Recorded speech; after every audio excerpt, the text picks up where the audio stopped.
Teori Heckscher-Ohlin adalah teori yang dikemukakan oleh Elie Heckscher dan Bertil Ohlin.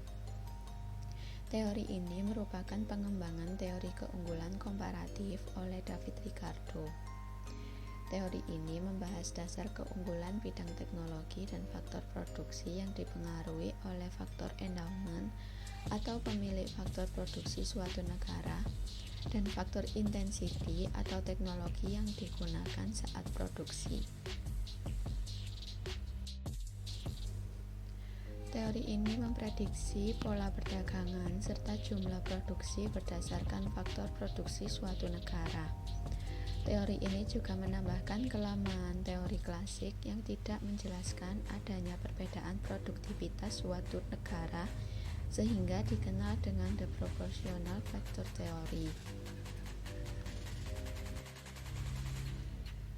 Teori yang biasa disebut teori HO ini memiliki dua kurva.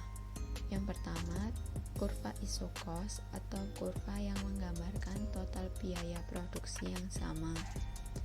Yang kedua, ada kurva isoquant, yaitu kurva yang menggambarkan total produksi yang sama. Pada teori mikro kurva isokos akan bersinggungan dengan kurva isoquant pada titik optimum.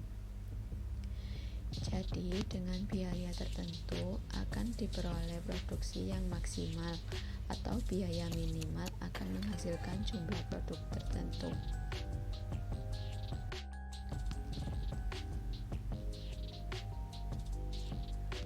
Pemaksimalan faktor produksi seperti tenaga kerja maupun kapital atau faktor pendukung untuk menghasilkan jumlah produksi yang sesuai dengan kegiatan perdagangan internasional antar negara.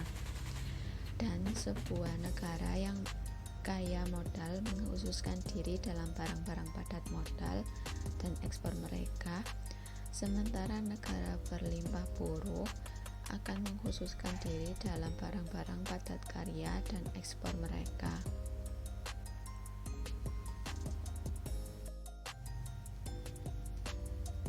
Manfaat dari teori ini yang pertama, memperjelas teori klasik yang belum dijelaskan secara rinci, sehingga bisa memahami penyebab perbedaan produktivitas. Lalu yang kedua, dapat mengubah cara berpikir untuk lebih memaksimalkan adanya faktor produksi agar hasil produksi sesuai dengan kegiatan perdagangan internasional. Lalu yang ketiga, cenderung untuk menciptakan ekspor barang dengan faktor produksi relatif melimpah secara intensif. Lalu yang terakhir, menciptakan harga barang yang sesuai dengan faktor produksi, namun juga tetap bisa mempertimbangkan keuntungan dalam perdagangan internasional.